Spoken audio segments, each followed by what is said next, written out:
There we go. Leslie is going to take us through some details around the USDA Rural Development Housing proposal for 13. Leslie. Actually, before I start that, I want to mention something that was just announced today by the White House, which people may not have heard of. We don't have any details, but they're going to, it says within the next few weeks, release a NOFA for something called a Rural Jobs Accelerator. This is using current year funding, fiscal 12. So this is not related to the fiscal 13 budget. It just happened to occur on the same day as our webinar. It's to combine funding from USDA's Rural Community Development Initiative, which does fund housing activities, combines RCDI along with the Economic Development Administration, the Delta Regional Authority, and the Appalachian Regional Commission to create a total of $13 million for a national competition. RCDI money goes to intermediaries, not directly to local groups, so it's not clear to me whether part of the $15 million would go to intermediaries and part to local groups, or whether it would all be through intermediaries. We really, as I said, don't have any details. And there's another couple of not housing-related pieces of the Rural Jobs Initiative as well. Moving on to the 2013 budget, the PowerPoint that you're looking at has some information about USDA programs. I looked at the registration list, and it looks like most of the people who are participating in this know at least as much as I do, and probably a lot more, about the USDA programs. So I'm not going to go into any great detail about what the various programs do. There are different types. USDA has single-family, multifamily, single-family home repair, things like that. I'm going to talk separately about the single-family and multifamily programs. Can we go to the next slide, or sure. Are we off? No, we're good. The technology looks different from here than it does to those of you who are on the web. The single-family programs include mortgage loans under the Section 502 program for home buyers, and loans and grants under the Section 504 program for very low-income people who already own their homes and need to make repairs. In both the single-family and multifamily arenas, USDA has been shifting for a number of years away from direct lending and towards guaranteed lending. So that would be away from the 502 direct program and toward the 502 guaranteed program. You'll see that in the funding in another slide in just a minute. One of the other key things about, next slide please, Dan. One of the other key things about USDA's single-family programs is self-help, where people participate to help build their own homes, and that makes homes more affordable, it lowers the cost, and gives people sweat equity.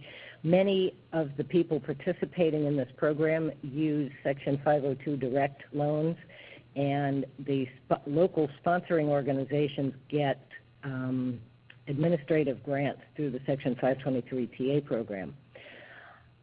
So on to the actual numbers for these.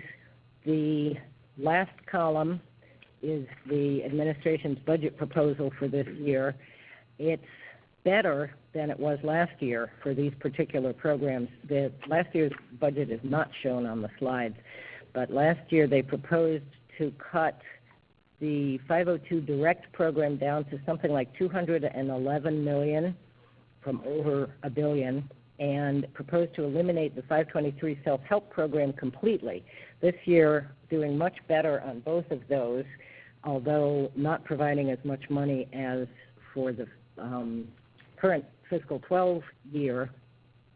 The request for 502 direct is $652 billion, down from $900, and the request for 523 self-help is down to $10 billion from $30.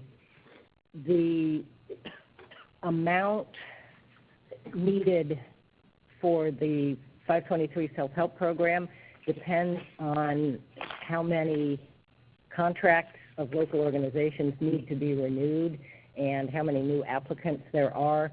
I haven't gotten a number yet for what that number should be for the 523 program, but there will be a calculation for that. For the multifamily programs, again, there's a guaranteed and direct. 515 is direct loans for developing rental developments, and Section 538 is the guaranteed program. As you can see on the slide, 538 serves tenants with slightly higher incomes. There's also a farm labor housing program, which is Sections 514 and 516, and there's rental assistance under Section 521. The numbers for some of these are on the next slide. Thanks. These are different than last year. Let's put it that way. I won't say necessarily better like the single-family ones. You see a 0 up there for Section 515. That's driven by the fact that most existing Section 515 properties need preservation. They need rehabilitation or updating because they're mostly older buildings. Last year, the administration proposed to put all of its preservation funding into the Section 515 program, so they had suggested, I think, $95 million for Section 515, and they were going to get rid of all the other preservation programs, which I'll show you in a minute what the numbers look like for those preservation programs this year. This year, they decided to do the opposite and take not only preservation funding out of 515, but also eliminate new construction. All new construction for non-farm laborers would have to go through the 538 program, which, as the previous slide showed, serves slightly higher income tenants. There are 3 distinct preservation programs on the next slide. The demonstration program called the Multifamily Preservation and Revitalization Program, better known as NPR, a preservation revolving loan fund which gives loans to intermediary organizations, and vouchers under Section 542. Those are separate from HUD Section 8 vouchers, not the same program, for tenants in 515 properties that leave the 515 program, either from mortgage prepayment or foreclosure. The NPR program has NPR and the revolving loan fund program have never been authorized legislatively, but the administration proposes this year to vastly increase NPR's funding. You can see from $15 million in 2011 and $2 million in the current year to $34.4 million, put a lot of preservation resources into NPR, and ask for legislation to authorize it. We haven't seen the legislation yet. We don't know whether it will look the same as legislation that was introduced in the last couple of Congresses, which would have authorized NPR, or whether the administration will try to make some changes in it to this opportunity. The Preservation Revolving Loan Fund program would be zeroed out, and Section 42 vouchers, let's just say 542, vouchers, would receive $12.6 million. That should be enough. The administration has not needed all of its voucher funding in recent years for the tenants who need it. Tenants in 515 and farm labor projects rely, many of the tenants, three-quarters of them have rental assistance under Section 521. The budget request $907 million. The numbers in parentheses are set-asides. Those aren't negative numbers. They're set-asides within the top number. There have been set-asides in past years for new construction using 515 funding. Since the administration is proposing no 515 funding, it proposes no 515 new construction rental assistance because it wouldn't be needed. And it proposes no set-aside of rental assistance for preservation purposes. Preservation projects need rental assistance. It helps provide funding for the work that needs to be done on those properties. USDA has the authority to set aside preservation RA without Congress telling it to. This year they did. No, last year, sorry, they did. This year we don't know yet. So that zero in fiscal 2011 is what Congress provided, not what actually happened. And yes, that's okay. You can go to the narrative one. Thanks. Around $900 million, it's hard to get an exact calculation for this, but around $900 million is needed for rental assistance to renew all the contracts. So if Congress wanted to set aside rental assistance for preservation or new construction, 515 new construction, which are the zeros in the President's budget, the total of $907 million would probably have to be higher in order to allow for those set-asides of new rental assistance in addition to renewals of existing contracts. There's a nice little quote there that says, "It is the intent of the National Office to retire recaptured rental assistance units." This comes from an unnumbered letter, which is an administrative thing issued by the Rural Housing Service in Rural Development from last May 18th, 2011, that general guidelines about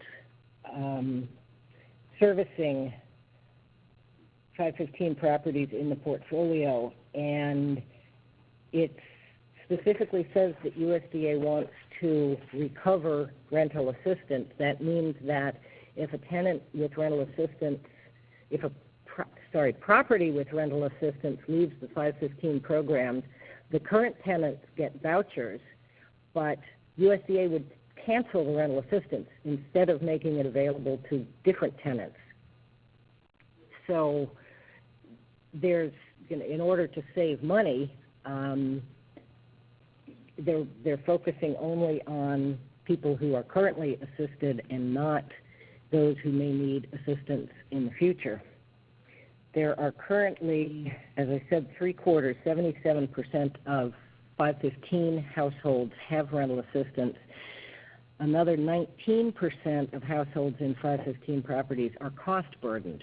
That means they're paying more than 30% of their income for housing. Apparently, they could use that rental assistance if it were being recaptured and reused from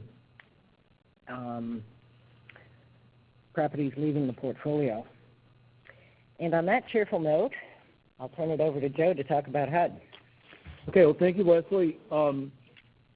As I'm sure most of you know, or all of you know, when the federal budget came out, proposal came out from the administration last week on Monday the 13th, it also included proposed FY13 budget for HUD.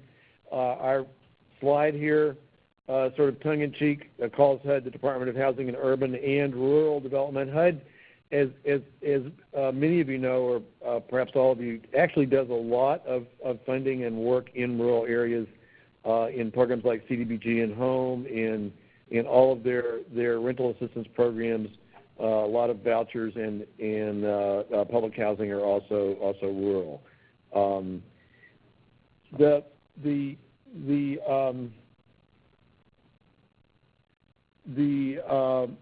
FY13 proposed budget for HUD is really a mix of some cuts, some increases in hikes, and some kind of level funding.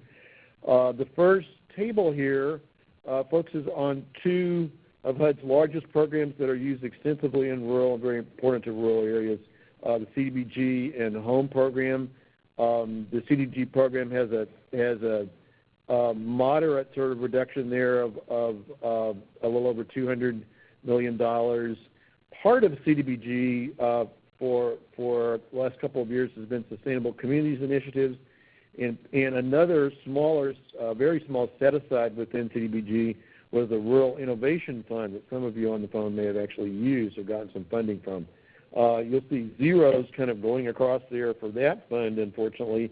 It really was HUD's idea in 2009. The Congress funded that program for 1 year in 2010, and then they've kind of abandoned it.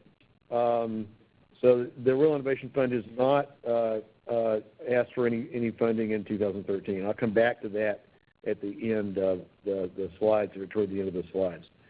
The HOME program, which many rural organizations rely on substantially, you will see there, received a very substantial cut of more than $600 million from FY11 to FY12 in the final funding levels.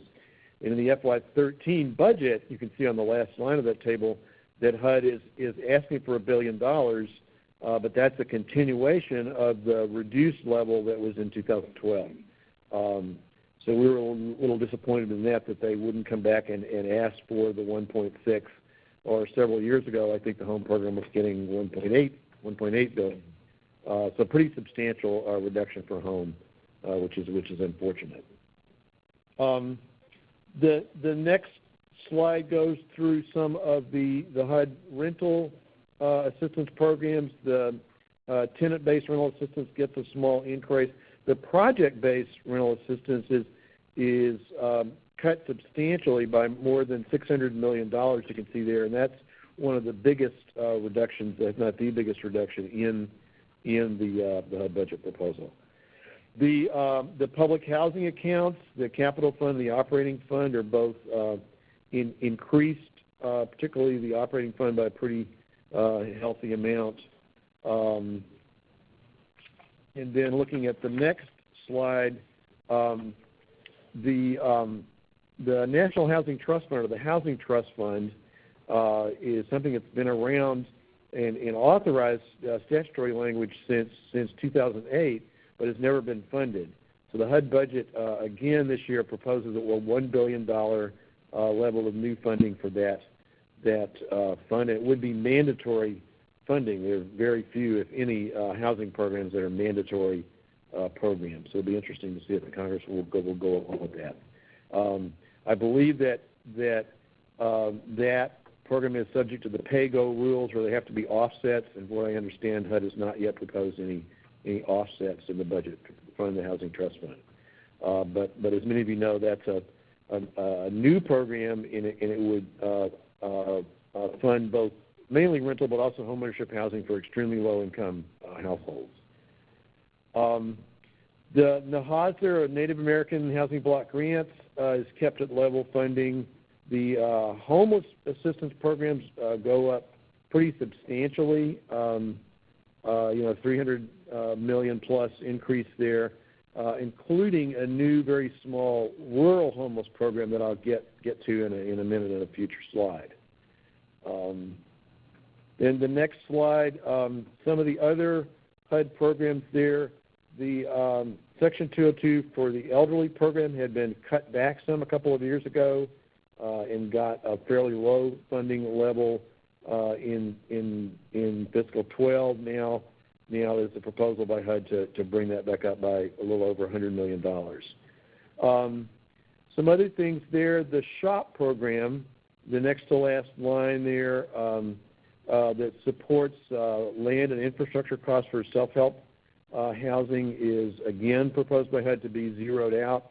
That program received a 50% cut from 11 to 12. And full disclosure, I will say that HAC along with Habitat for Humanity and Community Framework, some other organizations, uses that program, competes for it, and passes it on to local self-help housing producers. So we're disappointed to see that HUD again is proposing to eliminate that program. And as they've said the last couple of years, the budget suggests that anyone interested in shop-type activities can go apply to the home program. Well, the home program, of course, also just been cut by 40%.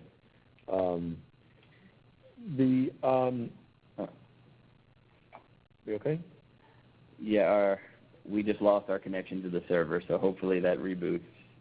And well, the next few slides. Nope, we're back. The next few slides that I hope you're going to continue to see are just recaps of some of this. Programs increased in the budget proposal are, tenant-based rental assistance, both the public housing programs, a pretty substantial increase for the homeless programs, Section 202, senior housing, and a few others there. Then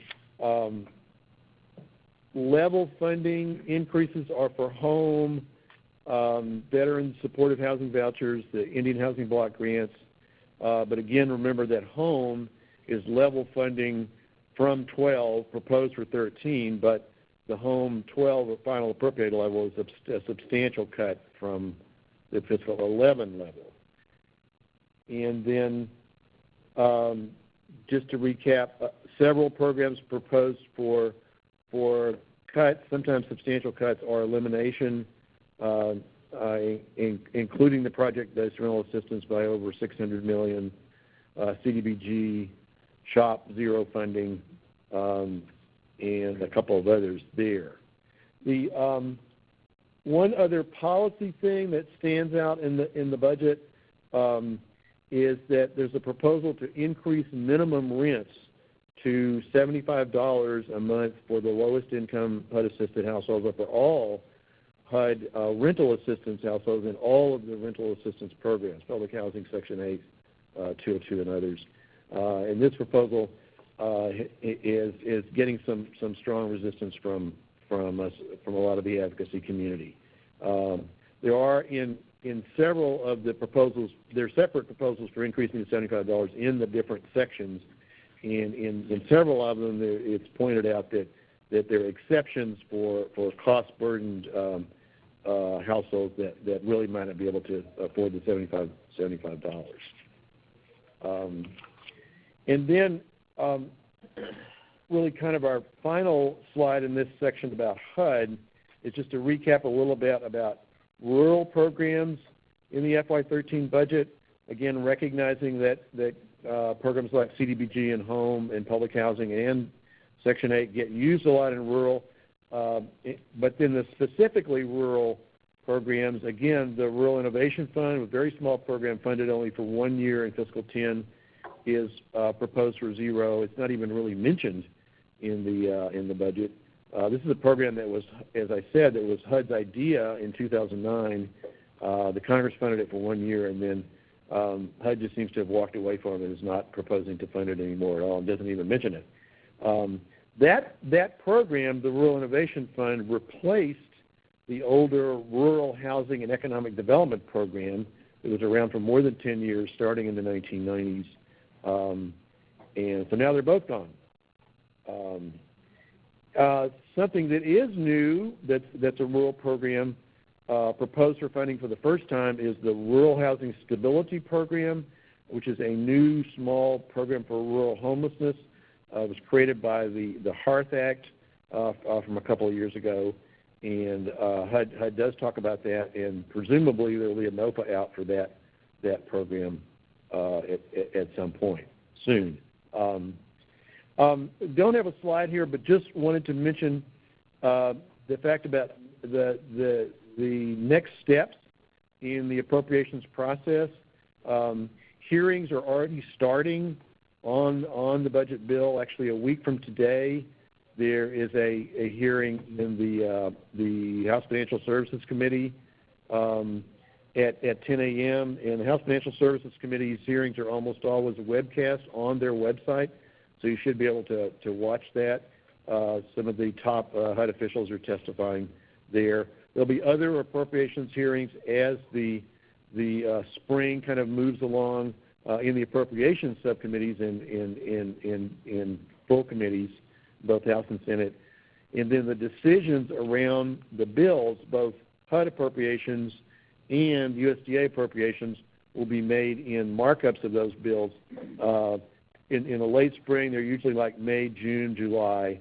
This is an election year, as everyone knows, so there may be a sort of truncated process.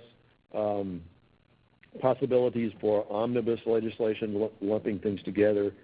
The USDA appropriations bill often moves faster than HUD appropriations bills, so that possibly could be finished in the summer.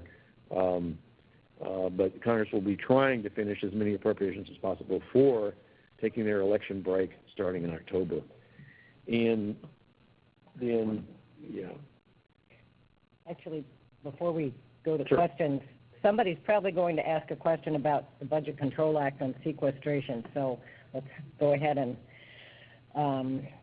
provide as much of an answer as we can, which is basically we don't know what impact this will have. This was the budget deal from last fall, which requires cuts in federal spending except for certain exempt programs, none of which are housing programs.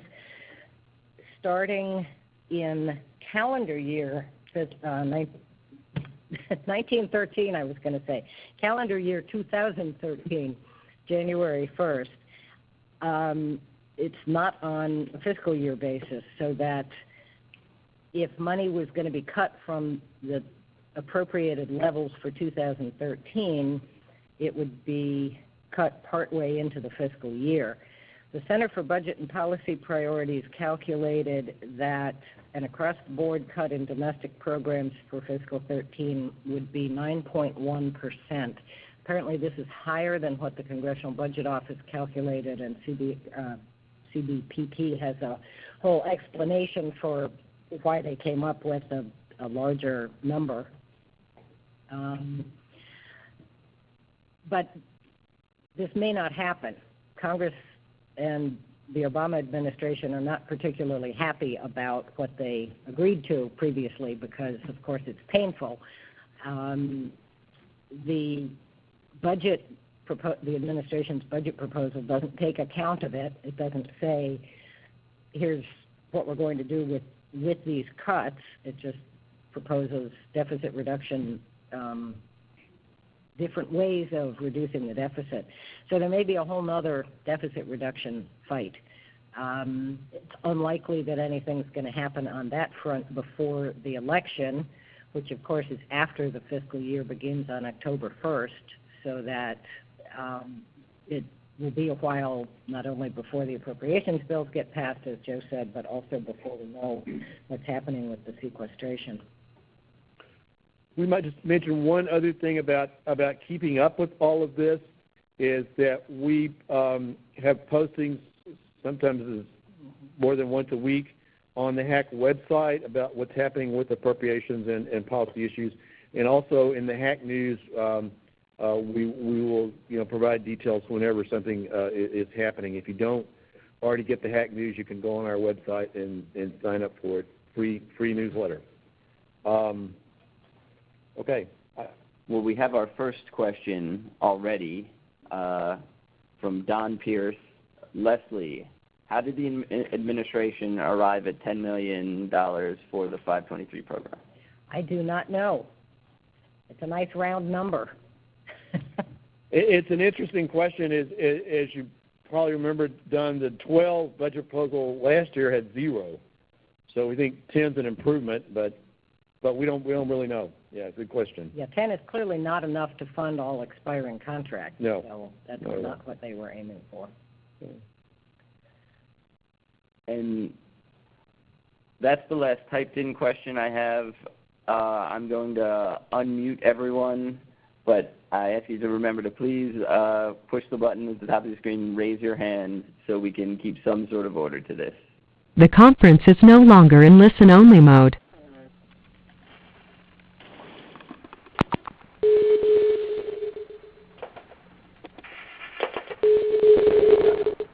We have a question from Rose Garcia.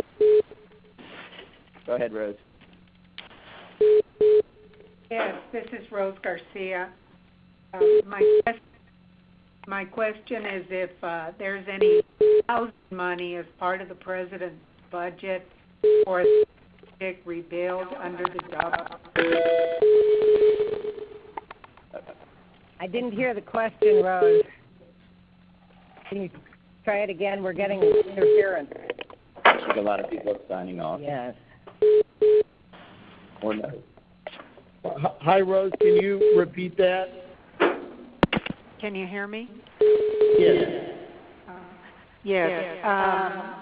My question is if the President's job bill includes under that Project Rebuild would include job training for housing, like something like a rehab activity and fund housing activity.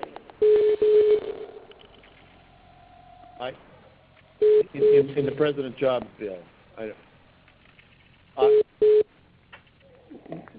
Rose, go ahead. Yeah, someone typed a comment that I agree with. We're having problems because people are hanging up, and every time we do that, we get a beep beep. Yeah, people should mute their phones. Everybody who's not speaking, even if you're going to hang up, please mute your phone.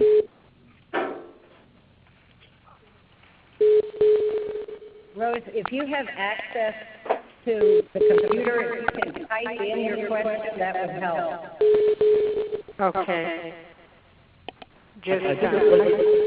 I had a question. The conference is now in listen-only mode. I'm going to switch everyone to listen only because that was obviously a disaster. So what we're going to do is, if you can type in your question, please do. If you really need to ask it verbally, raise your hand and we'll try that again. But anyone who's not talking, please mute your phone because otherwise it's very difficult to hear. But all right, Rose typed in her question. Is there any new housing funding proposed under the President's jobs bill for Project Rebuild, as it seems to be a preservation and/or housing place and/or housing to place unemployed residents in construction job training?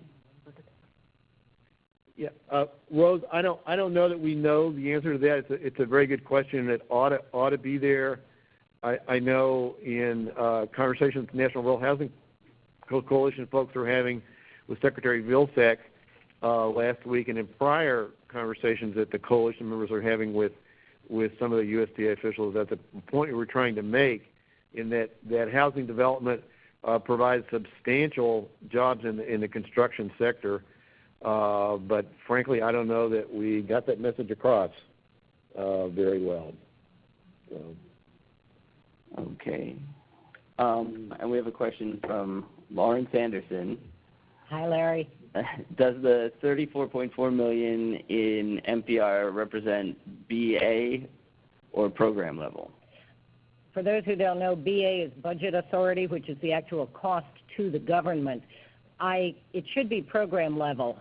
I don't have my papers here with me to check, but I certainly intended to use program level rather than BA for everything.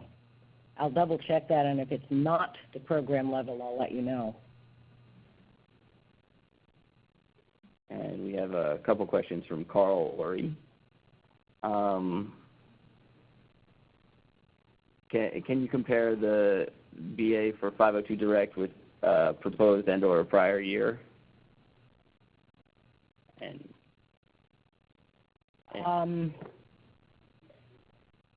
I'm actually going to answer Carl's other questions that he typed in because those are easier, and then I have to go get some documents to look up the 502 Direct BA.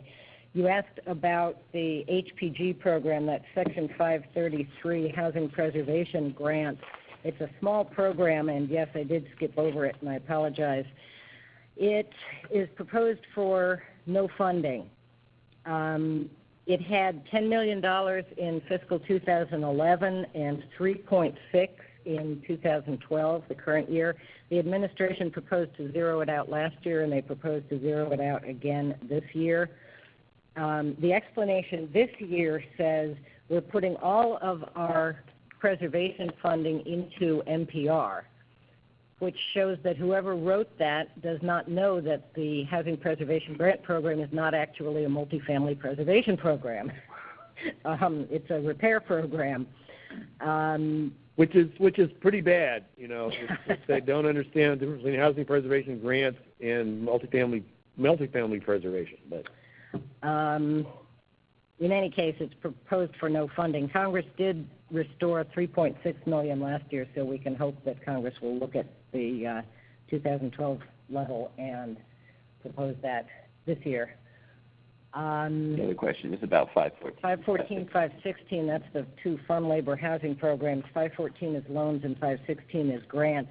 I didn't say much about those because those are good numbers, and I should give the administration credit for that. The grant, those are on a slide, if way back there someplace. The 514 loan program has, this is program level, not budget authority, $20.8 million in the current year, and the administration proposes $26 million. The grant program has $7.1 million in the current year, and the administration proposes $8.9. So those are not good numbers in the scale of farm labor housing needs, but compared to previous funding levels, they are. I think also to give the administration credit, they in their 12 proposal, it proposed to zero out the 504 very low income repair program, and now they brought that back and are asking for money for it. Although after they proposed to zero it out last year, it got cut very substantially in the final 2012 numbers. Larry Anderson has another question. Does anybody know how RHS will allocate Section 515 money during FY 2012? Will it be through a NOFA? No, Larry. I don't think we know yet. I'm sorry. Yeah. And Amazetta Anderson is, what is the source of funding for indoor plumbing rehabilitation? Boy,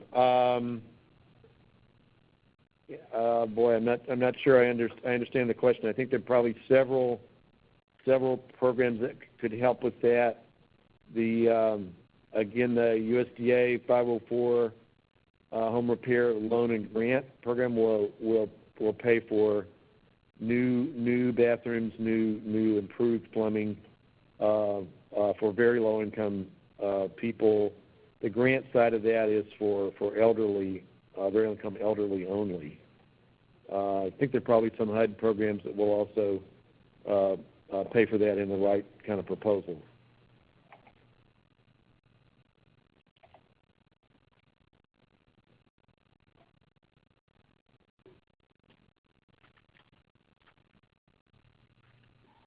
Okay. Are there any other questions?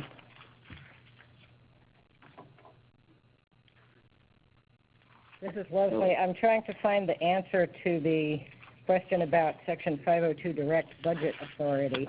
Yeah. So somebody else needs to say something or ask another question while I'm looking. Silence. Of course it's silent.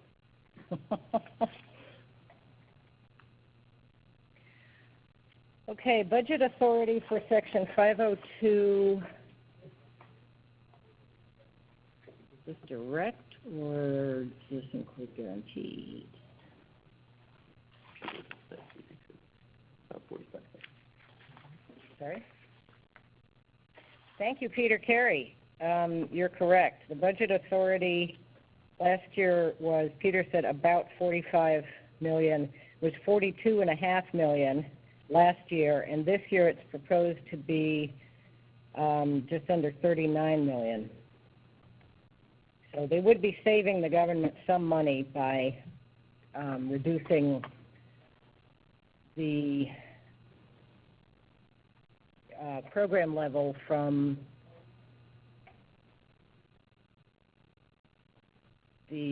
from 900 down to 653 million. The calculation is different. The calculation of how much program level you get from a certain amount of cost to the government for loans is different every year because part of it includes interest. So,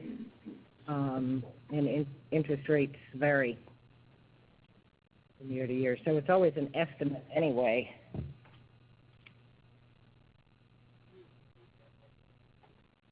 Other questions? Doesn't look like it. Okay, well, thank you, everyone, for joining us. If you think of other questions, feel free to email either Leslie or me. Our emails are on the first page back there. And again, keep up with our website and newsletter. We do have one more. One more question, yes. Again from Amazon, the monies we are used to working with, this is the follow-up to the plumbing question. The monies we are used to working with is dispersed through DHCD for individual families. What % of home funding will be accessible?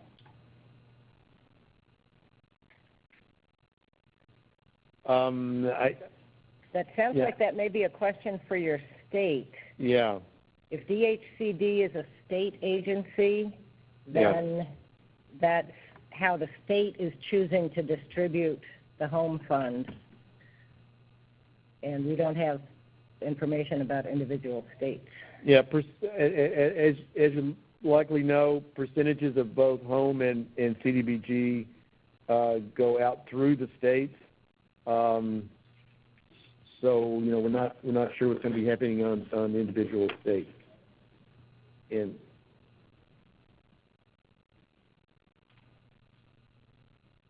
But if you wanted to email us or call us separately about that, I think we could talk about that further and try to find out more for you.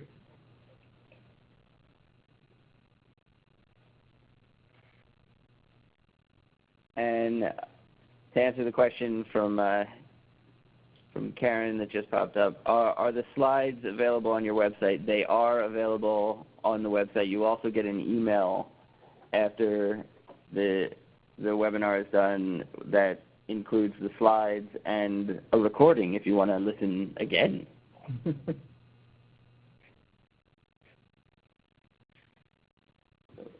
I think, thanks everyone. Thank you very much, everyone.